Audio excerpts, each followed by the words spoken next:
How to buy your first small multifamily apartment building step by step. That is what we're talking about today. Tony Stephan here with my wife, Andrea Stephan. We have bought small multifamily deals, everything from 2 to 4 units, but we're talking specifically 5 units and above here.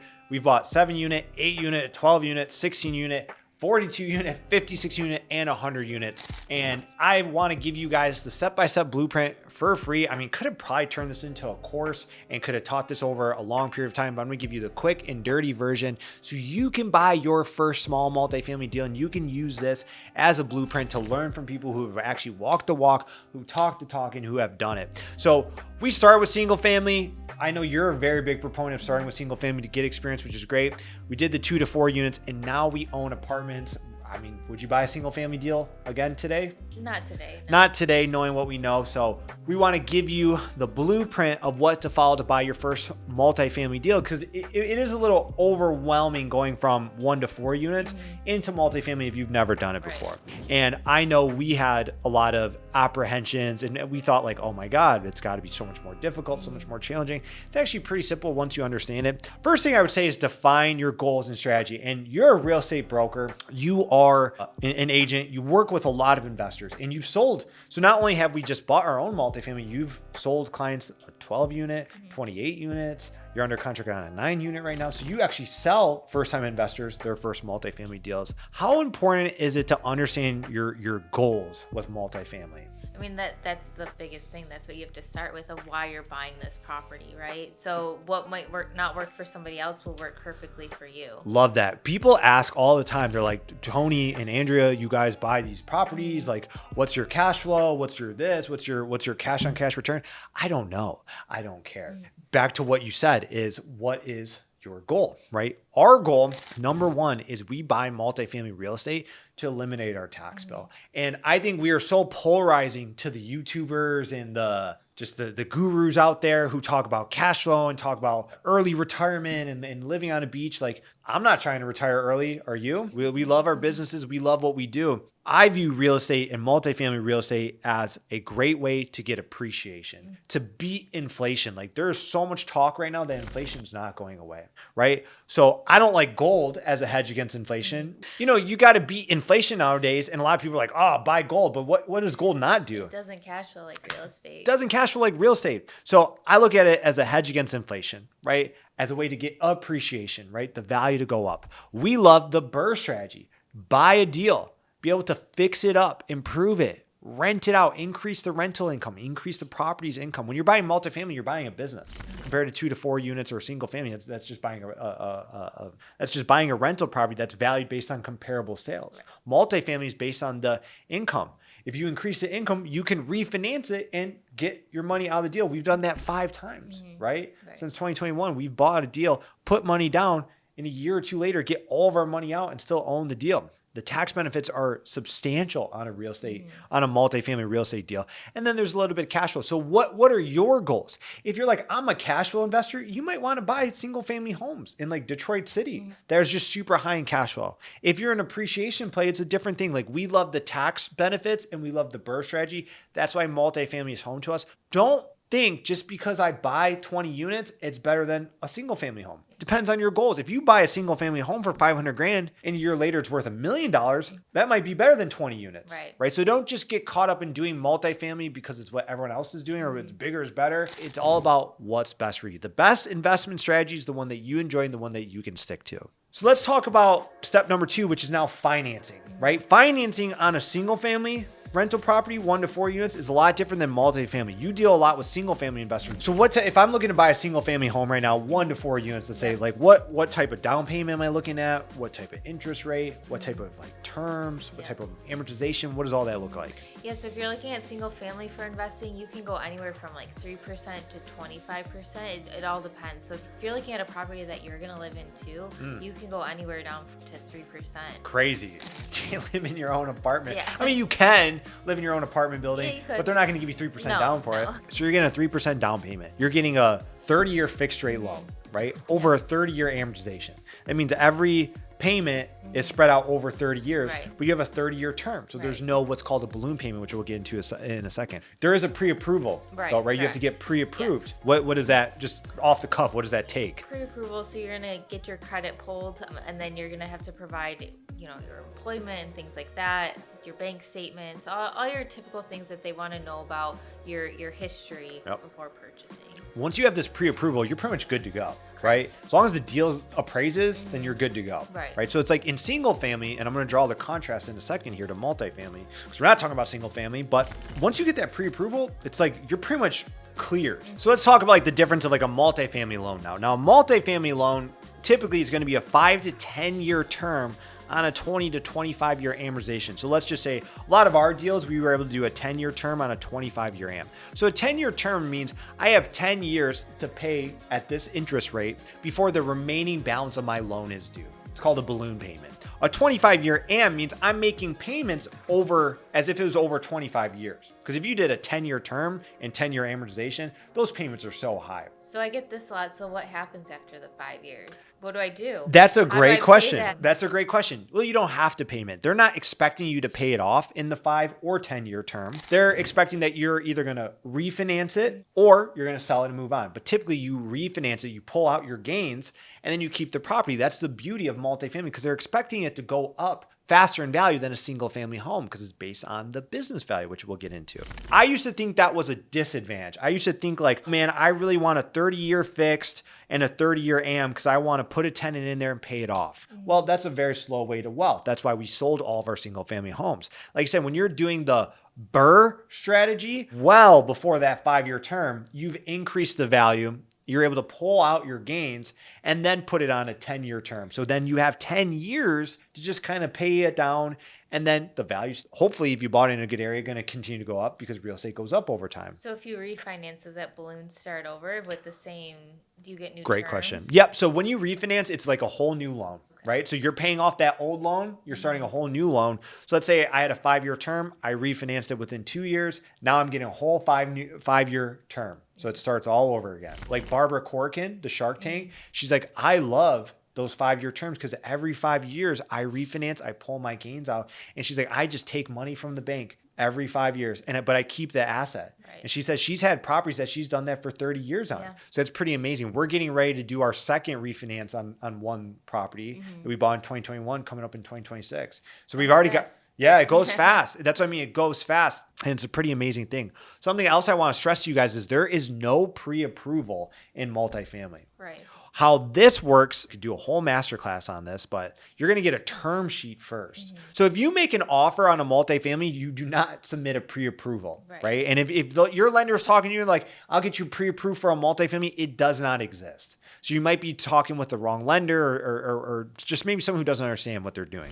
A bank or a credit union on a commercial loan, multifamily commercial, just use those terms interchangeably, they'll give you a term sheet. A term sheet is, I think we should be able to offer this. But then you're going to go do your due diligence. You're going to go do your inspection. You're going to go do your appraisal. You're going to go check the rent roll. You're going to go walk the property, all these things. If everything clears out, you're going to do a phase 1 environmental survey, right? Which you do not do in single family. If all that checks out, then you get a commitment letter at the very end. Why do they give you a term sheet and then it can change with a commitment letter?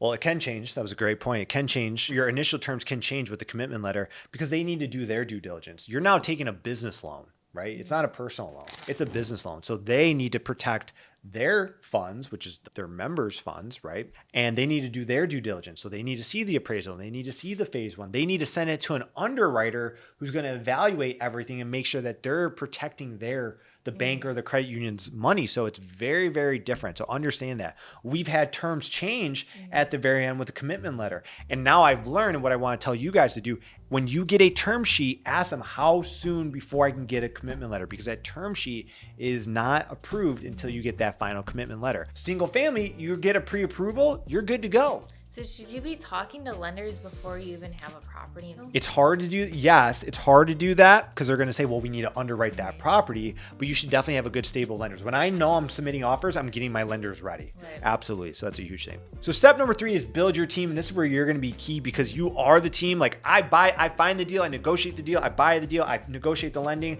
then I hand off to my wife and her team of property managers who has our in-house management. Management is everything. Because like I said, 5+ unit guys, you're running a business now. Right. 1 to 4 units, you can kind of run yourself, right? A realtor, a lender, an insurance broker, inspector, and manager. But let's just highlight the realtor here, the broker. Brokers control the deals, right? And you have found some amazing deals for your clients. You've been able to negotiate those deals because of our experience and background. Starting the MLS, right? For small multifamily. Starting the MLS, look on LoopNet. I mean, they're out there. So yeah, if you have an agent looking for you, and then this is a key thing too, if you tell your agent, your realtor, your broker that you want to buy a deal, and they start sending you deals and deals and deals, and again, you want to take your time doing it, but you also want to give them feedback. Yes. And then after you go through a few deals and say like, hey, these aren't for me, why? Why? So then you can refine it, Correct. right? And dial it in. I think the worst client is the one you just don't hear from. Right. Or this doesn't work, this isn't a deal, right? Right, very vague feedback. Very vague. And that's something I did early on, because people always ask, how did you guys get so many off-market deals? We've only bought 1 apartment on market. We're not intentionally looking for off-market deals. We're not. We're not. They just get sent our way because of our track record and because of our experience. But every broker I ever worked with, when they would send me a deal, I would always reply back immediately. Thank you so much for sending this to me. It doesn't work for me. Here's why. Here's what I'm looking for if you get anything like that. How many people are on your MLS that you never hear from? I don't hear from, but then I send properties and it's like, it doesn't work, it doesn't work, it doesn't work. But why doesn't it work? Because I could send you 50 properties a day if I wanted to that are investment properties. So who is she going to spend her time with? The person who's just vague and not direct, that she can't dial in on, versus the person who's giving feedback and all that? Because a lot of you guys will say, but there's no good deals, or I'm not getting deals. Are you setting yourself up to get deals? Other people to network with is lenders. Right. Because sometimes lenders know of deals becoming available. I mean, we have a slew of lenders we work with, but we've got some like core ones who've done great things for us. Building relationships with lenders is huge. People ask too, well, I heard Tony got 20% down. And they say, well, Tony built a relationship to get 20% down. Tony's deposited X amount of funds with us over the years to get that relationship. Who are you building a relationship with? And also to remember when that was, right? Yeah. That wasn't this year. No, that wasn't. No, 25%. So correct. Right. But banks will do business with you and they'll build relationships with you if you have relationships to bring.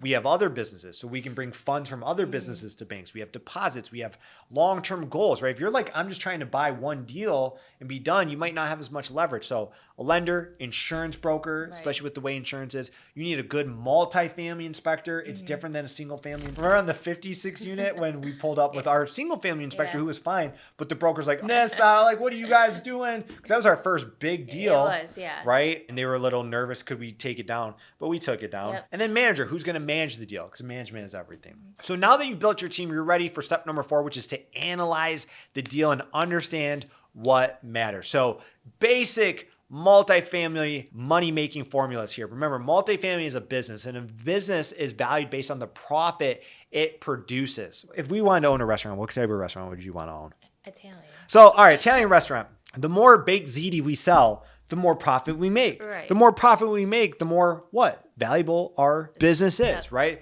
Same thing on a multifamily property. The more you increase the income and lower the expenses, the more NOI you produce, net operating income. It's just a fancy word for profit. So the first thing you need to understand is income minus expenses equals NOI. And when you're a multifamily owner, you live and die by the NOI, right? So you have to understand this because that is what values the property. When you're buying a single family home, if I want to sell my single family home right now and I ask you how much is it worth, first thing you're going to do as a real estate agent is look at the what? Comparable sales. Comparable sales. All it's based on. All it's based on. What did the neighbor sell? What did this sell? So if you have a duplex, but your duplex is making more money than everyone else's duplex, doesn't really matter. No. Multifamily, it does matter, okay? Then your NOI divided by the cap rate or capitalization rate equals your valuation. Here's a magic formula that you need to understand. So get a pen and paper, write this out with me. For every $1, you can increase the NOI divided by the cap rate equals your valuation increase. Would you say most new multifamily investors don't understand these basic formulas? No, there's so many that come to me and say that they've run their own numbers or they made their own spreadsheets. It's like a nightmare, dude. Yeah, don't make it complicated. I evaluate deals on the back of a napkin. That's really the way you have to be able to look at it. So do this with me. Pull out your calculator. For every, let's say we have a 6% cap rate, right? So every $1 I can increase the NOI divided by a 6% cap rate, which is divided by 0.06, express the percentage as a decimal. It's worth $16 in valuation. And this is how we make our money on the multifamily side of it. is So- driving up that NOI. Where do you get the cap rate from? Because that's what I get a lot. Where do you get the cap rate from? So if you're just like looking at properties on the MLS and you just see it priced at this, and there's just very little information in the beginning because you might not have all the financials, and somebody might not put a cap rate on there, how would you figure that out? That's a great question. You should, if you're working with a real estate agent and broker, you should be able to ask them, hey, what is a general cap rate for this area? You can Google it, but I'm going to give you guys the quick and dirty. It's usually closely correlated to debt. If debt's about 7%, cap rate should be right around that, right? Unless you're in the hood or in some like super like tertiary area, right? Most deals you and I buy are at like a 6 to 7% cap rate. Most deals that you and I have had reappraiser fall right between that 6 to 6.5% cap rate in good areas. So that's a great question. Your broker or agent should be able to answer that for you. If they have no idea, you might have the wrong broker and agent, right? You just have to understand these basic things. Income minus expenses equals NOI. NOI divided by cap rate equals your evaluation. Now understand cap rate is variable. It's going to move. If interest rates drop, cap rates come down. So there's a correlation there, right? As interest rates go up and debt becomes more expensive, cap rates go up. We can't pay as much for buildings. Should I be worried about a cap rate? If you're buying a value add deal, no. So all cap rate is return on investment if I bought a property in cash. So if I bought $1 million property in cash, no debt, and it's a 5% cap rate, that property should make me $50,000 per year. Why is that not applicable though for most multifamily? Number one, you're putting debt on it. When you put debt on it, it increases your rate of return because you're not putting as much money down. Number two, when you're buying a BRRRR strategy deal, when you're buying a value add deal, you are forcing the value up. So you're increasing the income. That's where, again, people really overcomplicate this. They're like, well, I'm buying at a 3% cap. Dude, you're buying a struggling business and you're going to force the value up. So that cap rate is not significant because you're not just setting it and forgetting it. Right. Now, if you're buying like a triple net lease to where everything is set and paid for in cash, then yes, cap rate is viable there. It's a term that's used, and I understand how it might be confusing, but like you said, you can't overthink it. Right. I never look at what my cap rate is when I buy a building. I ask what are they going to use for like the appraisal, but I'm not like, what's my day one return / cap rate on this? Yeah. Who are you asking about that for the appraisal? Are you asking your broker? Are you No, the asking appraiser. I try to use the same guy. He's amazing. I sit with him for 20 minutes after night, ask him questions about understanding cap rates. Big thing I've learned in Metro Detroit, they're not hovering around 6% because it's a good area. So hopefully this makes sense here. So other things you have to understand is just gross rental income. That is your income, right? Vacancy. How much should they be applying for a vacancy factor? I'd say about 5%. Okay, so vacancy factor 5 to 10%. Yep. So if I make $100,000 in gross rental income, so you have to understand that 5% vacancy factor, it's $5,000 a year. I should account for. What is vacancy though? But my property's full, so I have no vacancy, right? I mean, you're always going to have people moving in and out, right? So, I mean, you always want to account for that. Even if you're traditionally 100% full, something's always going to happen like unexpected. If you have people living there forever, you're like, it's always going to be full. Something always happens. There's always like a life event or something that you just want to account for that 5% kind of saves you there. So let's just use this example. Guys, pull out your pen and paper. $100,000 is my gross rental income. We said they need to know that, right? 5% vacancy leaves me with what? $95,000. Right? So that's my NOI so far, but there's operating expenses, right? Is it fair to say operating expenses we've seen from smaller deals to larger deals range from 35 to 50% of this remaining income? Correct. Yeah. So let's just go conservative there and say 40%. So here's my $100,000 income, 5% vacancy factor, $95,000 in income. 40% expense ratio brings me to $38,000. That's my NOI. So divided by that 6% cap rate, that deal's worth $633,000. That's how quick you guys can evaluate properties. That's it. You ask, how much is the income? Okay, I know I need a 5% vacancy factor. What are the expenses? Oh, they don't know. So let me just estimate 40%. That's how quickly you guys can evaluate. Now, that number, $38,000, does not include your debt service payments. Right. That does not include your payments to the bank. Once you subtract that out, that is your free cash flow on a deal. So if you want to calculate your free cash flow, you would subtract whatever your annual debt payment is, your mortgage payments.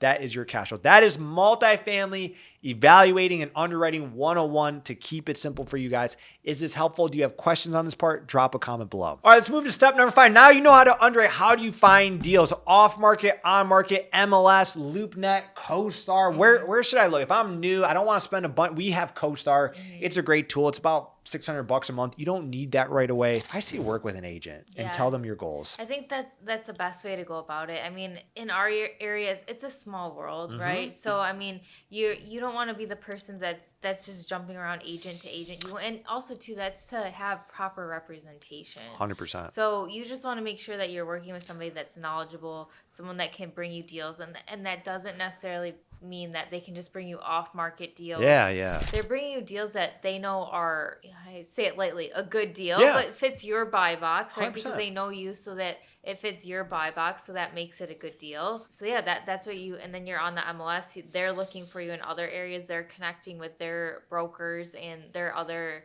agents that they work closely with. I think that's the best way to go about it. Best deal is the deal that you can find and do and that close. They actually want to close. 100%. You don't need to go off market. No. You know, I would say off market, it's off market for a reason. You're going to end up wasting a lot of time and energy. Right. I would love to buy on the market. I really would. It just always ends up. We get sent off market stuff. We are not looking for off market real estate. And remember too, when we've bought off market, it's because they wanted to sell. It's not like we chased them down and twisted their arm Correct. to say like, hey, we can sell this for you. They had brought it to other people. Yes. Because that will happen a lot too. Like we'll get deals sent to us that says like, hey, if you can find a buyer before we put it to market, great. Yep. But other than that, no, you shouldn't be wasting your time trying to find this perfect off market deal. And we want you guys to target value add deals that you can increase value on. There's no point in buying a fully stabilized deal unless you just want to like set your money there, right? So we look for value add deals. Submit strong offers. Don't lowball people. Don't, especially if it's in a good area and it's on the market. If you lowball, you get discarded. Right. Negotiate price terms and contingencies, but don't negotiate so much that they don't want to deal with you. And I would also say, don't try to negotiate so much before getting the property under contract. Again, very different than single family. You submit an LOI first here, letter of intent, done a full video on that, so go check that out. Then you submit your purchase agreement. Then you can, once you tie it up, then you can negotiate, because then you're going to go do your due diligence. We see newer investors try to negotiate everything for the deals even under contract, and they go, forget this. Yeah. When have you seen that work out for you? Never. Anytime we've tried to do too much too soon, the seller kind of backs away. And that's what I mean, especially if it's off market. Right. So more and more now, I'm trying to move as fast as possible. Like we had a deal sent to me last Saturday. I submitted a purchase and sale agreement, not an LOI, a purchase and sale agreement that costs money to do because I have to get the lawyer to play around with it by Tuesday. We're trying to move as fast as possible. Now, obviously I have experience to be able to do that, but if you drag your feet too long, you'll get discarded. Right. Because I've always said supply and demand. There are more people who want to buy multifamily than there is multifamily available. I agree. So now that you've submitted offers, you're working with your agent and your broker, and you'll help them with this, right? Like if they're using you, you're going to tell them what terms, you're going to tell them what price, you're going to help them analyze the rents and all those things. Right. Yeah. We'll get all that during due diligence. As a new investor, a new multifamily investor, it's so key to have someone or have a mentor to where I do this with my students. I'll help them analyze deals, underwrite deals, evaluate deals, submit offers, what to do, what not to do. If you're looking for one-on-one help and coaching and mentorship, click the link in the description here to fill out my coaching application. We can talk more about your goals and see if I can help you get into your first multifamily BRRRR property. But you don't have to do this alone.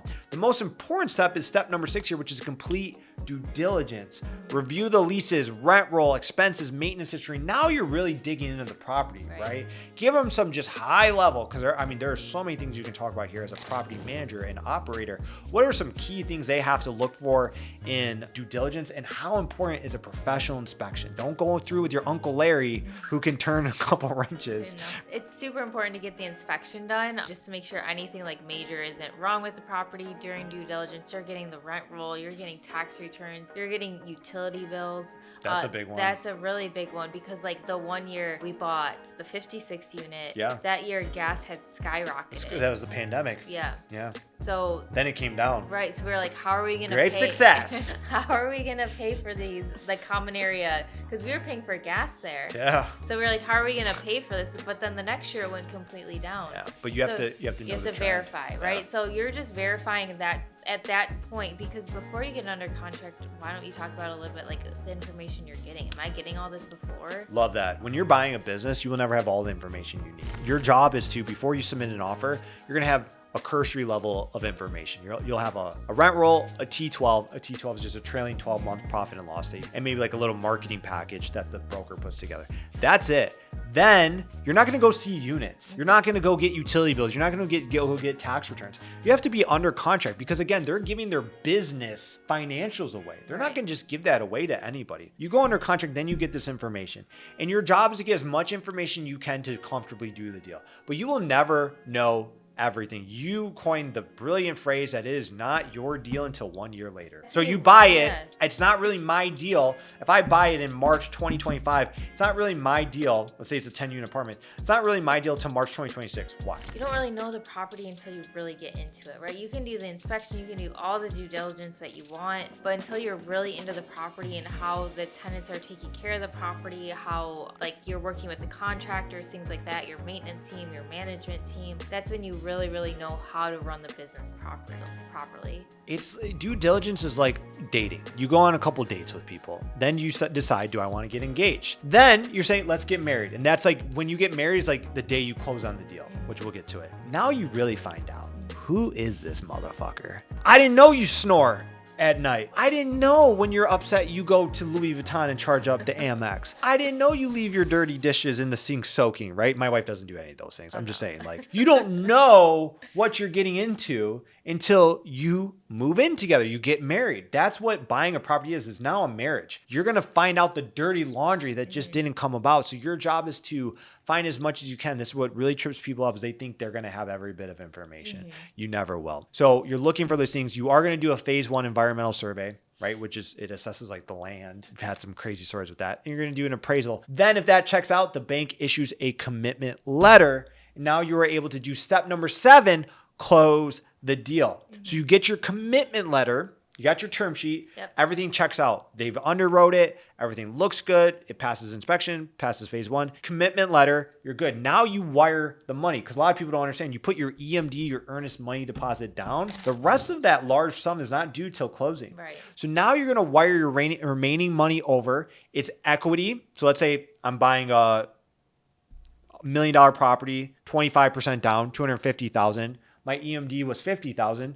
I now have to wire over $200,000. We're getting granular here with you guys. We're giving you the step-by-step, man. You wire that down day before closing. You get to go to title. You sign the paperwork. You get to close on the deal. Now you take over the property. And back when we were buying smaller properties and it was just you in the manager chair, you get a big old bag of keys, right? And that was your least favorite part. But what does this mean now? You get to go to step 8, which is begin the business plan. Give them a couple quick high value things that we never knew on the come up. I just bought my first multifamily property. I'm excited. I'm nervous. I just wired over the biggest wire I've ever sent, right? Which you and I have done multiple times. It's exciting. It's scary. I get this bag of keys. The seller says, hey, congrats. Good. They take their money. They go to Boca, right? And they go chill. What should they do in the first 24 hours and the first week to set them up to be successful? And what do you do with that big bag of keys? You want to notify the residents right away that you took over because sometimes sellers won't tell them and they won't, or they'll tell them the morning of, which is very normal because they don't know if they're going to close or not. So they don't want to cause disruption. They usually don't tell them to the very end. Sometimes they don't even tell them after that either. So,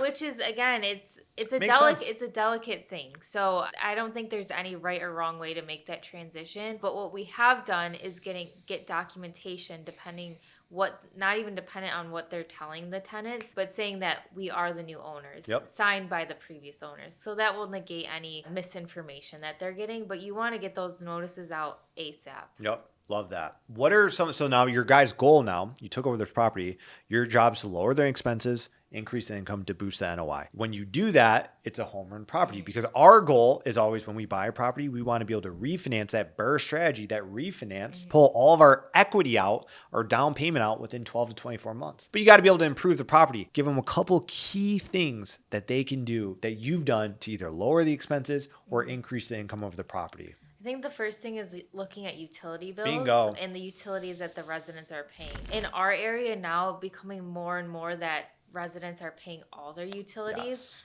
A couple years ago, even before then, it was common to see like, okay, gas is included, water's included. You don't see that much anymore. Right. You're seeing that all billed back to residents. So that's one thing. Now you have to honor the lease, but even like common areas, you can start billing back to residents, just things like that, because those are variable. So you might charge a $50 a month utility fee, but if those start changing and the utilities go up, so that's one thing, you want to get rid of those immediately. Oh, I love that. If you guys want to see like full BRRRR case study examples, we've brought you to numerous properties of ours and we've shown you this example. So go check those out. We've done in-depth examples, but I love that you said, look at lowering expenses first. Everyone always thinks I got to start ripping up units and redoing units and increase income. She starts with lowering the expenses first. That's how we're able to do it while staying on a budget, because the less money you spend, the more profit you make. That is the step-by-step blueprint. Whew, that was a long one, but it was a lot. We want to give you guys a value add play. I wish this video existed when I was buying that 7 unit in the beginning, when I was buying that 8 unit, when I was buying that 12 unit, to kind of just give a roadmap from people who buy but operate the multifamily as well in today's world. So if you found this valuable, all I ask is a couple things. Number one, drop a meaningful comment in the comment section. Did this make sense? Was this helpful? Are you looking to buy a multifamily deal? Do you have questions? Drop it below. Hit the thumbs up. If you don't subscribe to our channel and you want to learn more about multifamily investing, we post new content every single week. So make sure you hit subscribe. Grab all my free resources. I have a free 1-hour masterclass where we go way more in depth on this. I have a free due diligence checklist of what exactly to look for in the due diligence process. I have my free book that sells for $20 on Amazon. You can get it for free. If you're looking to work with a broker in the state of Michigan on buying small multifamily who actually lives it and does it, where do they go? You can find us at thestephangrouprealestate.com, or you can look me up on Instagram, Andrea Stephan, and I can help you out. Yep, shoot her a DM. Or if you're looking for one-on-one coaching support, you're looking for someone to help you analyze these deals and walk with you hand in hand in this journey, shoot me a DM on Instagram or click the link in the bio to learn more about my mentorship program. Until next time, we hope this was valuable. We'll talk soon. Thanks.